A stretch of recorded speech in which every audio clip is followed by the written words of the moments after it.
Hello, Reese from the Point Music Podcast thingy. This one was well overdue for a recap. So I interviewed EMEREE 4 years ago, did a podcast with her then. And I've been watching her go from strength to strength as a producer and an artist. And it was about time that I caught up with her again. So she's got a new single out and Locked Up, but I actually wanted to talk about the previous single, Eyesore, as well. So yeah, we talk about that. We talk about production stuff. We get a nerd out a little bit, and yeah, you'll get the gist. So please sit tight and enjoy this one, ladies and gentlemen. People of all sorts. This is EMEREE. Yeah, gotcha. Made you laugh. Hello, EMEREE.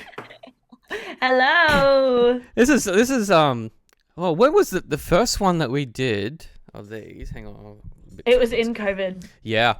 And I was living on the Sunshine Coast still. So that would have been like So was I, yeah. 4 years ago? Something like that. Ages ago. Yeah, at least 4, and probably. A lot has happened. And then look at you go, freaking superstar. You're skyrocketing, mate.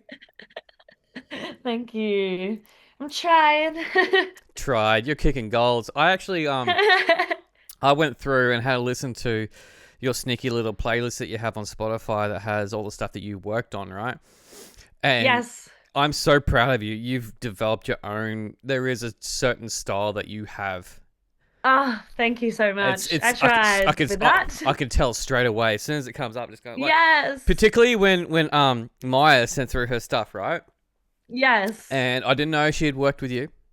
And yep, there you go. I listened to Boys Like You, and I went, that's definitely got some Gabrielle EMEREE sort of energy happening there. And I sent a reply back. She goes, "Yep, I definitely did." When I said, "Yep," could tell straight away. Brilliant, well done. Yes, that's so good. Love it. I like that, mate. Well done on Locked Up. But I also want to congratulate you on Eyesore, because Eyesore was a killer. I love that song. Thank you. Thank you so much. So Thank you. I probably have some more questions to do with Eyesore more than Locked Up. That's perfect. That's fine. If you don't mind, because they're all part of the same release, though. Because I'm having a feeling that you're putting this together another album or EP, right? I am indeed. Yay! Yes. No stopping you. No. There's too much music to be made, and I've made plenty. So yeah, I just got to get it out. That's like finding the time to schedule it all is literally like my hardest thing. All right, so I'm gonna have to try and cram in as much as I can while I have you here. So, firstly, okay, so Locked Up. Explain Locked Up to me in your words. Okay, it's a really toxic song, that just like shouldn't be taken too seriously. It's obviously a little bit sexy, a little bit I'm gonna manipulate your man kind of vibe. And yeah, it's just a bit dumb. But yeah, I had like a lot of fun like making it. I really wanted to lean into more like the very like neo soul side of things, and I took some like live drums that I resampled from like a session that I was doing in New York, and I like pulled that together, and I just played around and put some stuff together, and then yeah, song came out. Casual name drop, yeah. Just did a session in New York, and Jesus, man. Yeah. Yeah. They're very like it feels really New York to me because I associate like that sound so much with like when I was there. So I'm like, right. Yeah, it takes me back. Yeah. Yeah, this whole new soul thing that you're doing right now, like and particularly with how thick that bass is, I'm a little bit jealous with that. It definitely has as an evolution from your previous releases that you did, particularly that album as well that you dropped. Was it last year that you dropped that album? Yes, last year. Yeah. It's gone so quick, everything right now. So I know. But yeah, particularly when you dropped Eyesore, and I went, okay, so you still got that pop element, but the new soul is really, really pushing through now. And okay, cool. I like to think that you're actually kind of championing this sound, because there's a lot of these artists that are coming through here, and I don't know if they're paying attention to you or what you're doing, but like particularly in those playlists, there's a lot of those artists. I'm sidetracking here a little bit, but you grabbed a country artist. Cool. You grabbed a country artist and managed to make a new soul in a sense, right? Yeah, correct. Yes. So that's so fucking cool, man. It's all in the vocal. It's in my vocal production, and that's like a lot of what people get me on board for now. Like I love producing all parts of the song, but like vocals stacking and like Yeah. harmony arranging is like my bread and butter. Mm-hmm. And I think that's why a lot of people like to work with me because they want that sound, which is great because I love to make that sound. So Well, yeah. you're mastering it, man. It's I mean, I'm not going to ask you to do the whistle tone or anything like that, but It's all good. basically, like when I was listening to those tracks, you can definitely tell that your influence in those harmonies again with Maya and there was another artist too. I can't remember which one. I think it was like 4 or 5 tracks down in that playlist, and I was like, "Oh, there it is." There's those harmonies. I could tell that you would have done those harmonies too. So yeah. Yes, totally. Yeah. So how do these people find you? How do these artists find you? Like a whole bunch of different ways. Like I'm still independent. I don't have a publisher. So a lot of the time it's like just people find me. Like Maya, when she came across, she was like, she had just been following me on Mm. TikTok or Instagram or something like that, and she was just like, "Hey, do you happen to have time to produce for other artists?" And she sent me a demo, and I was like, "Hell yeah, I do. Your voice is Mm-hmm. awesome." And yeah, and so yeah, a lot of the time they come to me, but I also do like a heap of writing trips where I have a lot of like people that can kind of recommend me for sessions, and like I'll just end up in rooms. So yeah, So just kind of pretty organically still. how'd you end up in London? That was through my manager, Mm-hmm. who she used to be the VP of EMI in the UK, and she was like just has some awesome contacts over there, Mm. and she has this. She's friends with Adam Clow, who works at 365 Artists, and he works with these crazy producers Yep. who've worked with like Amy Winehouse and all this, yeah, crazy credits, Adele, everyone. And yeah, and he was like, "Oh yeah, bring her over and let's just line up a month of sessions." And I was like, "Okay." Awesome. I was like, easiest riding trip of my life. Like I didn't have to do anything. And yeah, and then it kind of just comes then like, I work with those people and they know someone and they're like, "Oh, you should work with this one Mm. person." And then yeah, and just before I went over to the UK, I also got signed to CAA in the UK Europe. And so yeah, they booked me some shows while I was there and yeah. You're blowing my fucking mind, dude. Yeah, it's Just it's been casually, it's it's been a like, cool year. yeah. Yeah, yeah. Literally like and that was so crazy because like that's like I have always struggled to get like a booking agent or anything. I've really struggled like especially here in Mm. Australia like it's so hard. And then Maria May who's like one of the biggest booking agents and that's the end of the sentence. Yeah. Like she messages my manager on TikTok and she's like, "Oh, this girl's really cool." And then they just kind of like stayed in contact for a while.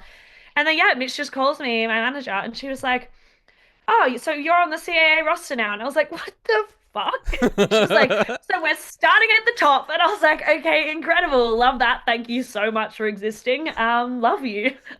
And it's just like, yeah, that was just a random video that she posted on TikTok and she just had a mutual. It got in front of Maria somehow, and then yeah, that's it. So you're one of the cases where, like, as an independent artist that didn't get snapped up by like big labels, and we're not talk about that. That Yeah. managed to go viral because you did, hmm and then basically grab that by the ball, and then grab that by the horns is what I meant to say, and take off. But you're still basically independent, right? Yeah. Yeah. Yeah. So it's been really cool because I had heaps of conversations around that time where like I was in London that time as well for some reason. And I was like I got called into a meeting with like Island, like all the like some of my dream labels. I was thinking, yeah, literally. And I was like, "Hi, here's my songs, I guess." And they were like, "You're awesome. Great." But they didn't really I could tell they didn't really know what to do with me. Mm. And I was like, "Oh, so like, I mean, I've just randomly blown up. It's such a fluke. I don't know what I'm doing on this app. I kind of do now, but I didn't really then. And it's still so fickle and, Mm-hmm. you can't predict anything. No. But yeah, they were like, "Oh, yeah, no, no, no, just keep doing what you're doing. It's good." And I was like, "But I don't know what I'm doing." Like, what? That's the point, Okay. though. Yeah, yeah. So they were like, yeah, so I'm kind of glad none of them worked out and just all of them, like, it didn't go viral enough for anyone to like quite want to snatch me up. And now, for a while, like the Mm, few releases after that, I was like, God, like, I wish like something had happened there, but I think it was like, it was perfect because like my first song got a boost. And yep. then I was like, okay, I'm back doing the grunt work. Like this, that none of these haven't all gone viral, and that's beautiful and that's great. And I've got to like really create that engagement with like proper hardcore fans and like make sure that I Hmm. actually pay attention to that. And so I've still kind of built it from the ground up anyway. But now I've got like some, it was just easier for them when I was ready for like to start getting a team on board that I did have some sort of like some sort of numbers because Yeah. unfortunately that you do need that. Yeah. So yeah, I think like it's been really good. And now I'm kind of like, well, I guess I don't really like, yeah, I'm trying to keep it kind of label free and just kind of start my, yeah, just keep building my team because everyone that I have is amazing. And it's so cool to have so many people's opinions and like expertise, but not have signed my entire life away. So what would you rather do? Would you rather be a performing artist or would you rather be in the producer aspect now? Oh, I know, that's tricky still one. such a hard question. Mm, It's so hard. I still think if I was to do it for the rest of my life, producer, yeah. like if I had to do one thing every single day, definitely producing. I just never get sick of being in the studio. I just love it. Mm. Playing live, I also love, but it does, I find it much more stressful and it Oh yeah. drains me a lot more. Yep. And so but I feel like when I'm in the producer chair, I'm like, this is like I'm doing my like I just feel like I that's where I belong. I Mm. feel so like authentically me, and I don't even think it's never feels like work, and I'm never thinking like or if it is, I'm like okay, well this probably just isn't a collab that should be happening like Yeah. because we're just not right. But like 99% of the time, it's like oh I'm just having the best time and everything's just flowing and it's always just flow state, and I'm just like this is so great. So I think I would still like my ideal thing is to kind of be like Mark Ronson and like like produce all like the hectic bangers and then get to make weird music on my own project and get to be like really weird and quirky Yes. and then still have enough people who see that. So that's the dream. So Mark, hit me up. Ha! But in particular, it's still a fairly male-dominated industry, right? When particularly in the production Oh sense yeah. and things like that. So you coming through here and showing the boys who's fucking boss with some of the stuff that you're doing. I love that, mate. I'm so proud of you. Thank you. Thank you. I've It's worked very hard. So yeah, I really appreciate that. okay. I do want to talk about Eyesore. Let's do it. Let's do it because it's a pretty brutal song, and the film clip is pretty brutal as well. Um, Yeah. does the Yeah. person that you wrote it about know what was written about them? I don't know. I've blocked them. Okay, that answers that question. But if they've heard it, Mm, yes. I can guarantee that if they've heard it, mm, they will know it's about them. wow, that's no better revenge than a woman scorned, right? Yeah, yeah, yeah. I swear it was valid. I swear it was warranted. No, no doubt. Yeah. Okay, Yeah. there's some absolute dickheads out there, dude. Totally. Yeah, but yeah, were Yeah. you surprised with the reaction you had with that one? Um, yeah, maybe not in like to talk completely authentically. I was really ready for like that one to do like to be a TikTok banger and to be Mm, more viral, and pretty much every other one has done better, which is interesting because like I'm not really mad about it because I also just think like things don't have to happen at the time that they're released anymore. Like that's the beautiful thing about social media is like yeah, Smooth Honey, like I released last year and it blew up in November at the end fucking of the year. love Like that song, by the way. thank you. Yeah, but that was 8 months later, and Mm. it was sitting on 10K streams for like that entire time, and then within a month it was like over 100K, and Well, I was like, okay, cool, well, great. something grabbed So, it. and Yep. that's yeah. So I'm like, I don't. It's a really cool thing to not be as stressed about that, like that initial 2 week period or whatever it is, or first month.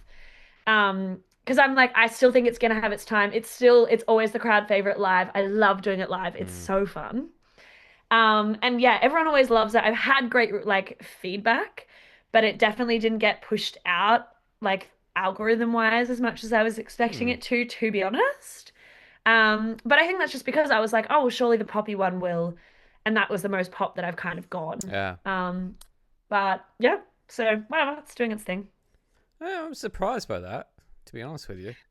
I was too. I was too, because I think all my other stuff is less in that vein, and much more on the like the neo soul side of things, I Yeah. guess. Um, but yeah, I don't really mind either way because I definitely have more of the R&B kind of style stuff coming. So I think that kind of is okay with me. But I also like I just think, yeah, things can have their time when they're ready to have their time. And the music video's there and I had the best time filming that. So I'm just It like looked it. I'm not mad at all. Because you filmed that over in the Yeah. UK, though, didn't you? No, No? I edited it in the UK. I filmed it here in Melbourne, with just my friends. I literally just like rented this space in Coburg and a backdrop and one light, and I was like, I know how to turn the light on. That's all. And I know how to roll the pink thing down, and It that is all. worked. It worked. And yeah, and I borrowed my roommate's like a digicam because I Mhm. really wanted like I like the vision was really to have it kind of like The Office meets like an 80s camp horror Yep. film where I wanted like there's all those moments where it's like everyone's looking really concerned, it looks at the camera, and I've got like minutes, like or probably hours of footage of my friends just going like into the camera. It was so funny. Um, and yeah, and then I just edited it over my like myself. Like I gave myself heaps of time because I knew like this was like a very labor of love project. I would want all the time to edit it and make it perfect. Mm. And boy, did I hyperfixate on that bad boy. So yeah. I can imagine filming it, like, particularly with the stabby bits. It was pretty cathartic for you, though.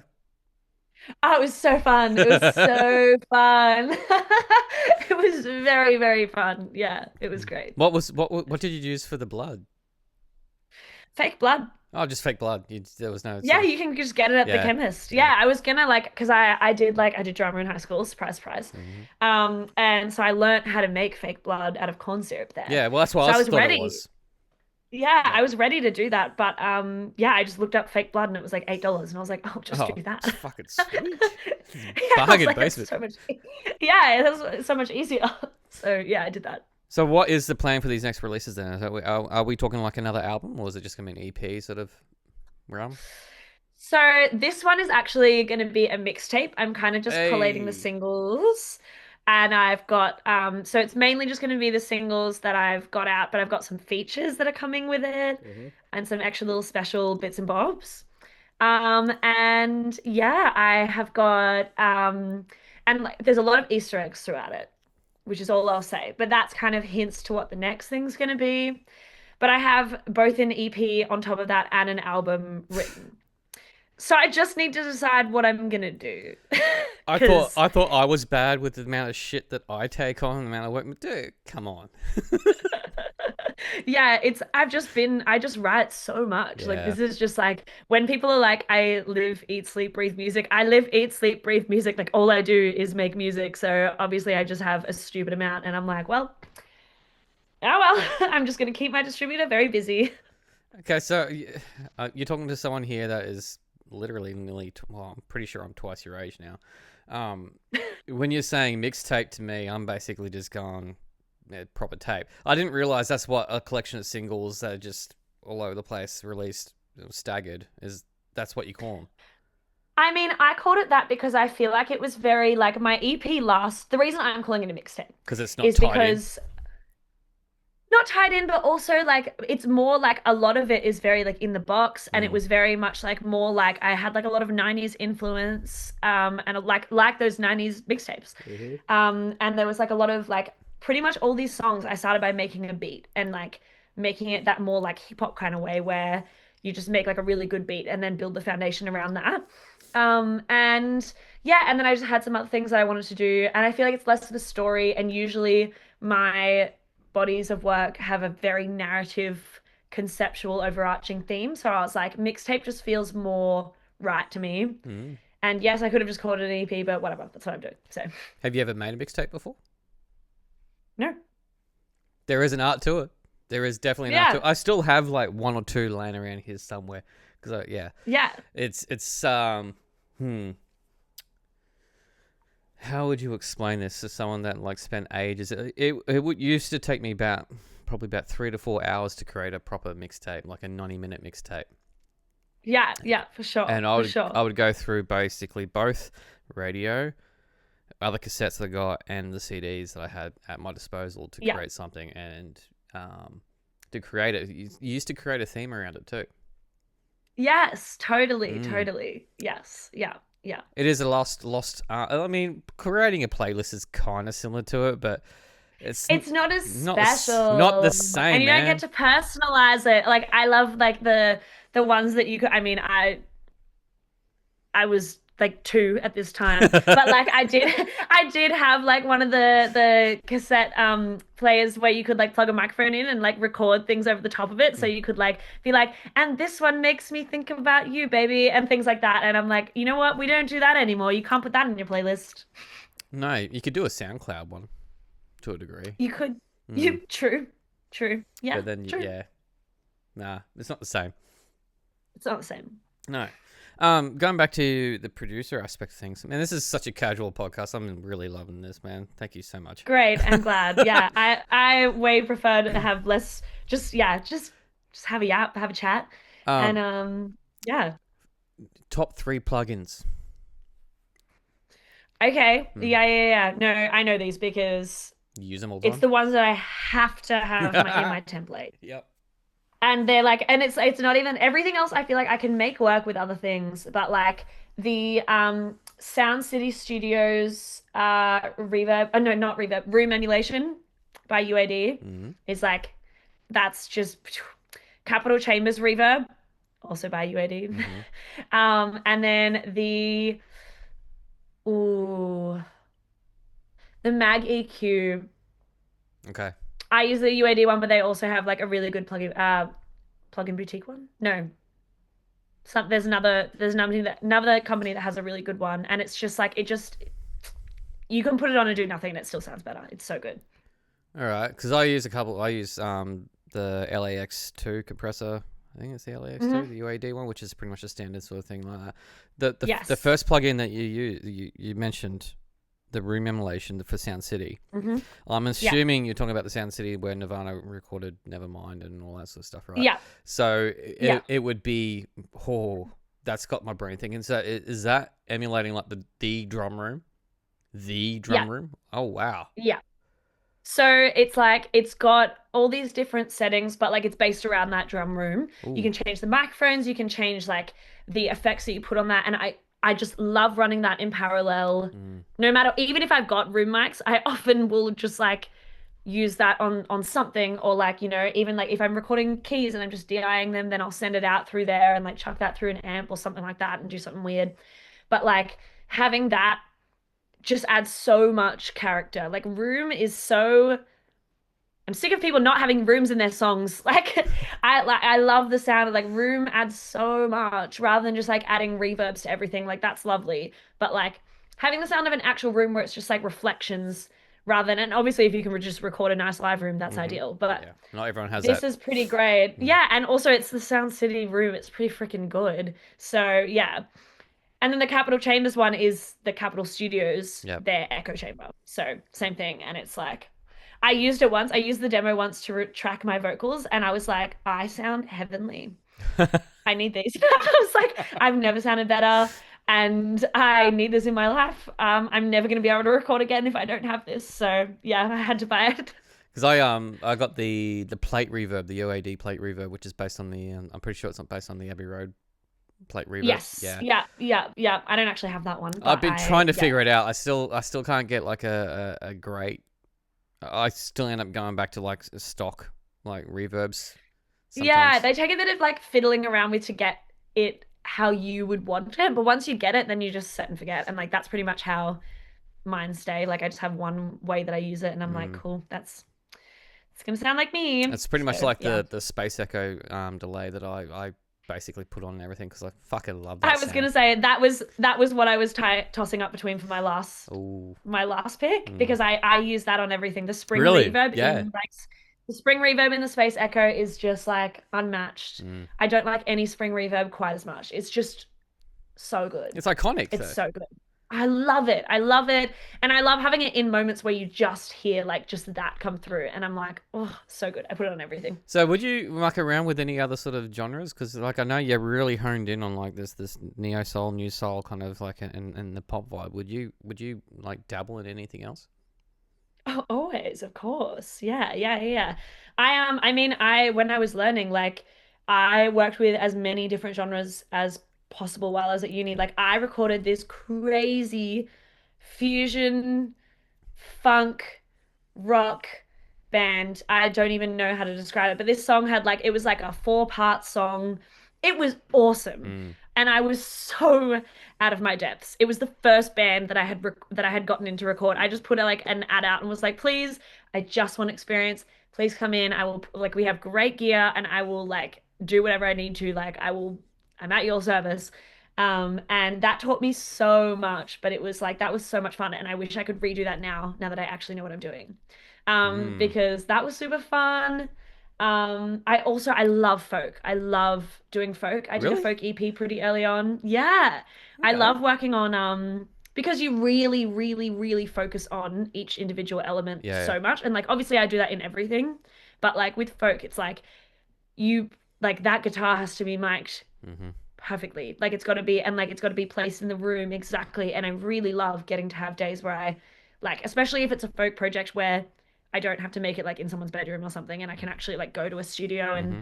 really utilize what I would want to use and like just get everything live and capture that space and really focus on just like yeah, I just feel like with folk you can really just get into so much of like the engineering and like that kind of side of it, and it's so fun.